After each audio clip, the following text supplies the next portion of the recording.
goalpost. I'm your host, Oluwamayowa. I'm not alone. I have colleagues making a return. I know he's very happy.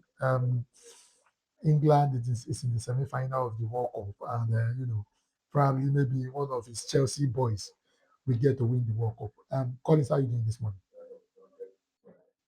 Yeah, good morning, Mr. Mario. Good morning, viewers. I'm doing very well. I'm doing very fine. Beautiful morning. How are you doing, so? Well, I'm very fantastic. Before we get into the thick of the World Cup, let's start on on the Nigerian scene. They say charity begins from home. Um, Ex Super Eagles star fires back at Chelsea Chelsea great Mikel over NFF criticism. Former Super Eagles winger Dimeji Lawal, who is the current um, chairman, who is the current general manager of Shooting Star, is currently firing shots at Mikel. Lawal says the Chelsea legend should focus on providing practical solutions instead of repeatedly condemning the country's football administration. Mikel made several explosive allegations while on a podcast with Peter Crouch. The former Chelsea midfielder claimed that he turned down several opportunities to work with the NFF because he did not want to be he did not want to be part of what he described as a poorly run football system. Um, I mean, he goes further to say Mikel accused the Federation of financial mismanagement, corruption, and incompetence. According to him, most government funds for football do not reach the game itself. Mikel alleged that they only get about 10% is used for football activity. I mean, Mikel has said a whole lot. And do you think Mikel is wrong for always criticizing the NFF and not being part of the solution rather than criticize? That's number two. Do you think the criticism that Mikel is receiving from Dimeji Lawal, do you think that's appropriate when we can all see the corruption in the NFF? Um, when I saw this news, I was like, see, two things can be true. Two things can be true. Mikel Obi, is a legend, when it comes to the Nigerian football team and Chelsea. You understand? You can call him a legend in both um phases. You understand? So if someone like Mikel Obi is talking, even someone like Mikel Obi is criticizing certain aspects of football, you have to listen. You understand? But at the same time, you look at what he's talking about. You look at the criticism he's talking about Nigerian football. It's nothing we don't already know. You understand? And now this is someone that have played and someone that have played for Nigeria before. And it's not just someone that maybe he has less caps. Or something. He's one of the most capped players in Nigerian football team. You understand? So it's everything he said is valid. Every single thing is valid. And like I said, it's something we don't already know as fans, as Nigerians that we are. You understand? But you see the angle that Mr. Lawal is coming from because some of the things he said, I feel like there are things that you just keep inside, you keep at home, you keep in house, you don't bring them out because the what he said it was the public stuff. I mean, it was I think it was on the show with Peter Crouch. You understand? So those words went international. You understand? And in as much as you want to criticize Nigeria, you do it to an extent. You not do it to the extent where international Nigeria and the international scene will be portrayed as more bad news. You get he made his point known in the first place where he said the Nigerian Football Federation is not well run. I feel like he should have stopped there, but he went for that to mention how they keep money. He used how he used his own money to fund the team in 2016. How he will be shared bed with one teammate. Stuff like that are not things you bring up, you bring online and say them. You understand? Stuff like that are not. You have made your point already. We got your point. You understand? But you don't get deeper. And I'm going to state instances where Mikel Obi has also come out to say some kind of rubbish. Oh, I mean, I'm going to bring up some instances where Mikel Obi has talked out of proportion. Remember the case with Nicholas Jackson. Remember the case with Nicholas Jackson. True, true. We went on camera to see also. I mean, I get that you're a Chelsea faithful. I get you're a former Chelsea legend. But how many Chelsea legends have you seen do that? How Hmm. many Chelsea, even when Drogba wanted to criticize Jackson, Drogba was not that harsh. Drogba is a better legend than you. Are you getting me? There are other legends that are in the club that if they want to criticize, they know how they want to criticize. Those let you see how John Terry criticized players. John Hmm. Terry doesn't criticize Chelsea players with direct attacks, but the way Mikel Obi criticized Nicolas Jackson, it was looking like a direct attack. And we saw how Nicolas Jackson responded. Nicolas Jackson didn't respond to Drogba because he knew that was a fair criticism. But he responded to Mikel Obi rudely. He said he should shut up. Imagine how would you tell a player like Mikel Obi to shut up? That's to show you that Mikel Obi crossed the line with the way you say things. I'm trying to make a point here. My point here is being that Mikel Obi has the right to criticize because I can get his point. I got his point against this comment he made about Nigerian Federation. I got his point against Jackson when he made it against. But he does it too much. He gets too extra with it. Gets too personal with it. You understand? Criticism should be professional because Hmm. he was once a professional footballer. Hmm. So he should know how to pull his words. He should know how to talk. You get? I guess Uh, but, criticism is but, but, okay. but, but, but Collins, let me come in here. Dimeji said he does not think Mikel has invested anything. That he has not created an academy, no facility, nothing. And the current organization has the NFF has given opportunity to ex-internationals. But the question is this: we saw when John Fashanu wanted to become the NFF president. Shegun Odegbami was an ex-international. They never allowed him to become NFF president.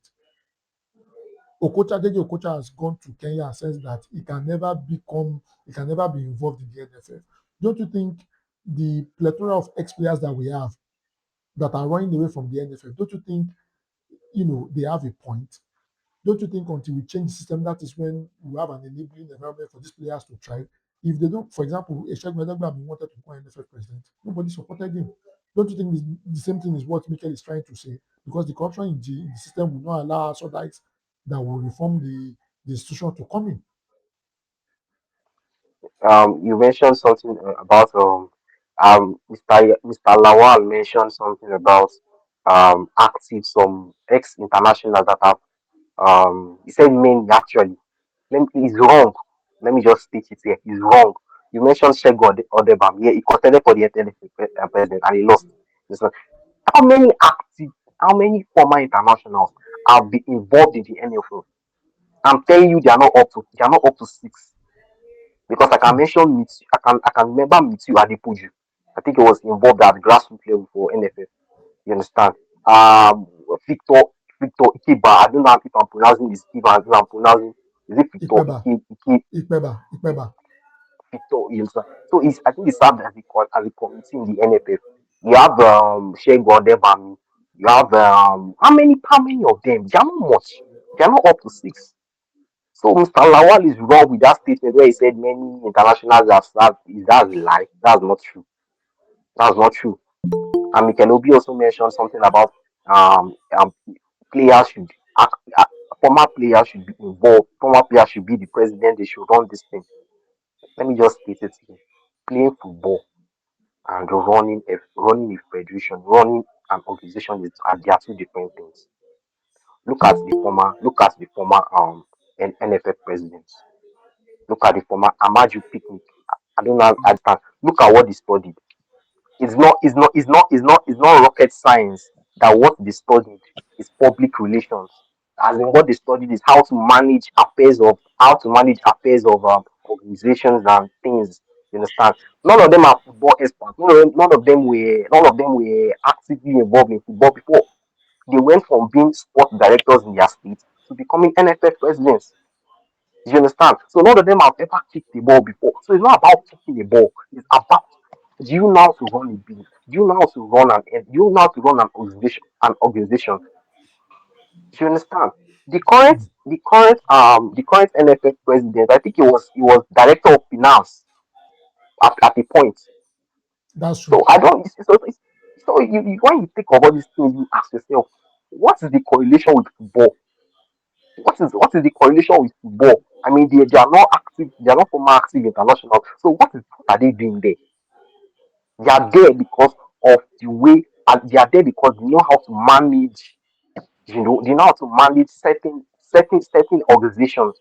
You understand? They know how to run a business. I'm not going to put the business is business, but they know how to run a business because that's what they do. You understand? So I'm not saying Mikel Obi doesn't have a point where he said S International should run this federation. I mean that's going to be the best case scenario because they've been active footballers before. They know what football entails. You understand? So whenever they are going to do their job, they will do with passion. You understand? But now we are talking of skill sets. We're not talking of someone that will do it. Okay, you have the passion for it, but do you have the actual ability to do it? You understand? You okay? Take for example now, someone that studied engineering. You studied engineering in school. You have the know-how of how to run engineering principle, and you meet a person that just have passion for engineering, but the person doesn't study engineering. The person just like engineering works. If you see fine building, if you see well constructed infrastructures, he develops a liking to it. You understand? You will not tell me that because that person has passion for engineering works and the beauty of it, you will take that person. When you want to employ somebody that wants to run your project for you, you employ that person because of his passion Hmm. and everything. No, that's not the way it works. You go for the person that actually has knowledge about how to manage stuff like this. I'm going to say this now. Managing the NFF, running the NFF is different from playing football. You get maybe if they give certain players I mean some of these players actually studied business, maybe more people they have business administration resume, they have public relations resume, most of them do. You understand? Maybe they can be successful in the business, but it doesn't work that way. It doesn't work that way. You get not because someone is a great player and everything, just take the person bring the person to politics and expect the person to do well. You get. I'm not against the fact that in fact I'm in full support of it. I feel like and the current NFL president, the entire board should consist of ex internationals. But at the same time, I don't want them to fail. I don't want them to fail because if they fail, they will not have any excuse again. They will not have any excuse to belittle. And you understand? They will not have. So I want a situation where everything is in place. You get. I want a situation where everything is in place. So I feel like we should calm down first. We should calm down and recheck. You understand?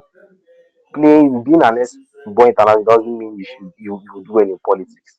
But if Okay. they can get the right person for it and the person does well, good and fine. So this is what I think.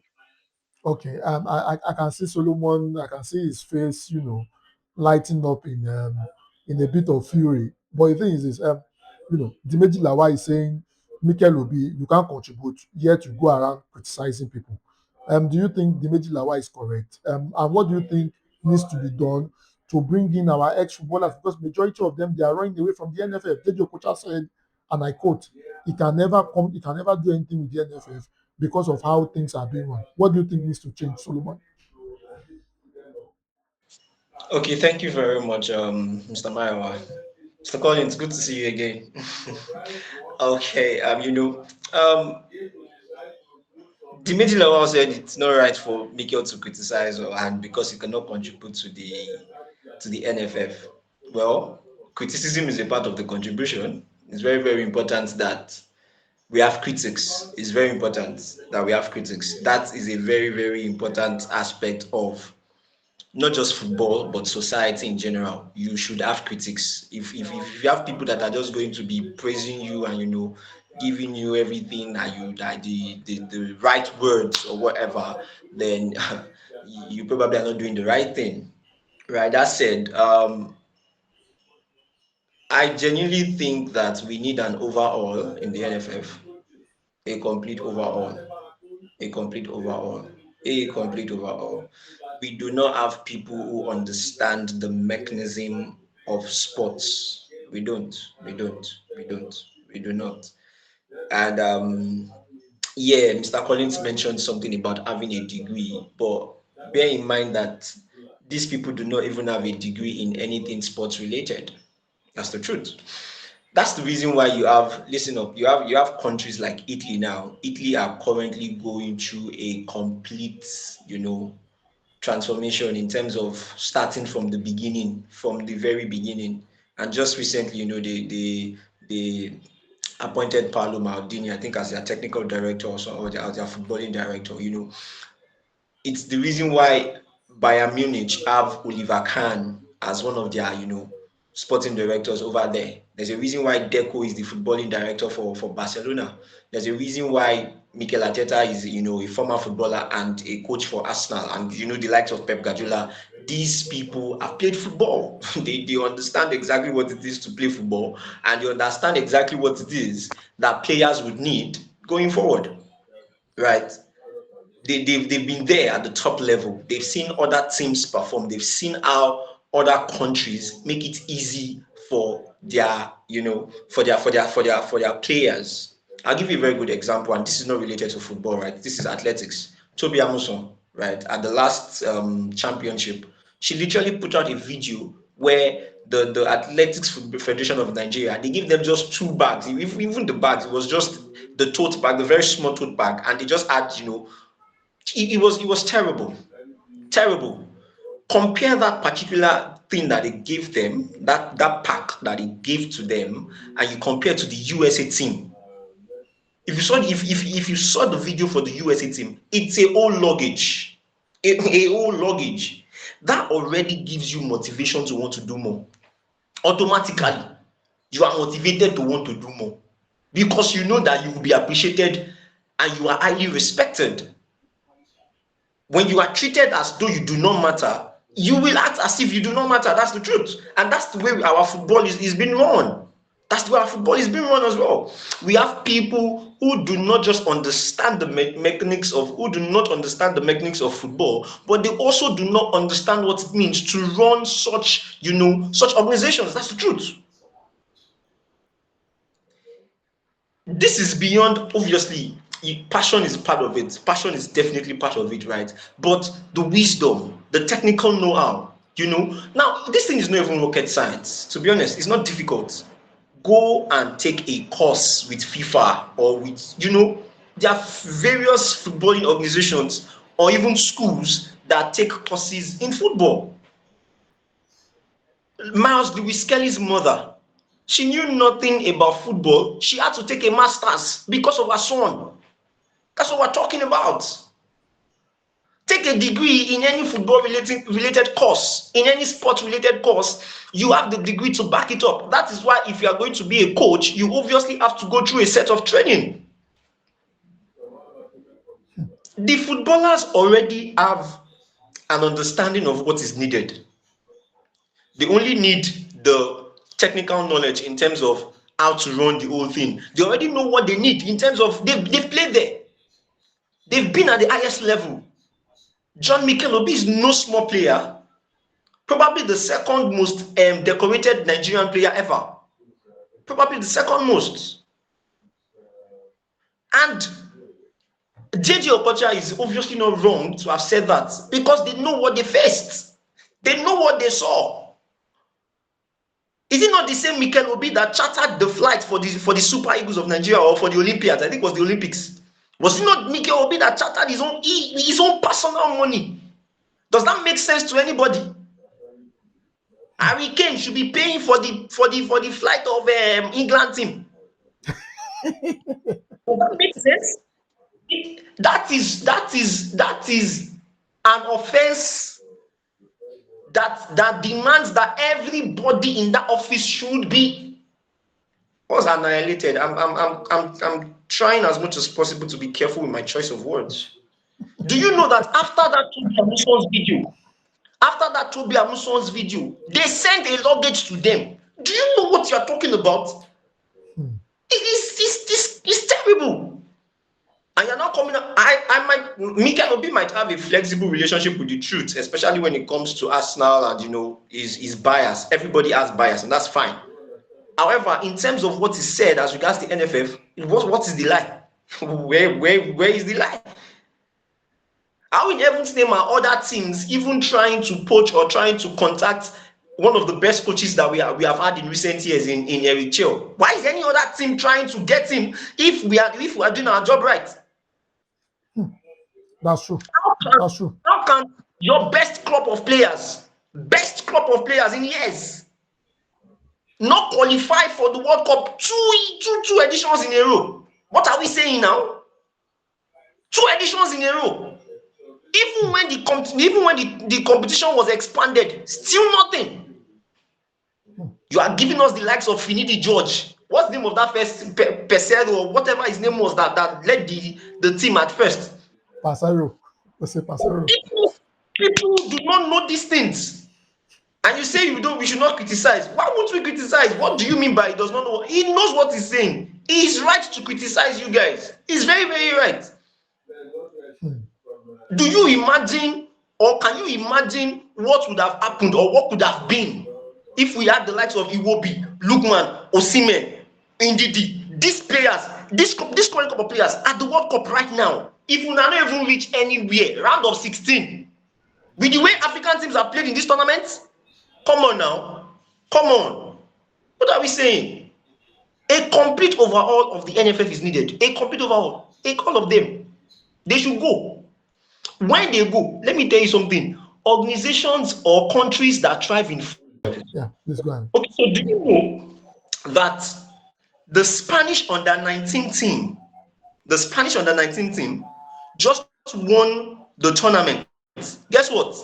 They scored 20 goals and conceded 0. 20 goals, conceded 0. The Spanish under-19 team. Now, do you know what's going to happen? You will not have those players integrated into the senior team. That is why you have the likes of Pau Kubasi as a standout defender. You think they just started from nowhere? No. There are academics that make these things possible. I said it before. Germany, prior to winning the 2014 World Cup, had the same structure in place. We don't have a structure in Nigeria now. That's what we don't have a structure. What's the structure? Where is the structure? Where? Which academy or which what's it called? What structures are we putting in place for the next 3, 4, 5 World Cups? Mr. Mayo, you were asking me earlier, do we think that African teams can win the World Cup? How will they win the World Cup? Yeah, that's true. How? That's true. I asked. Yeah, that's true.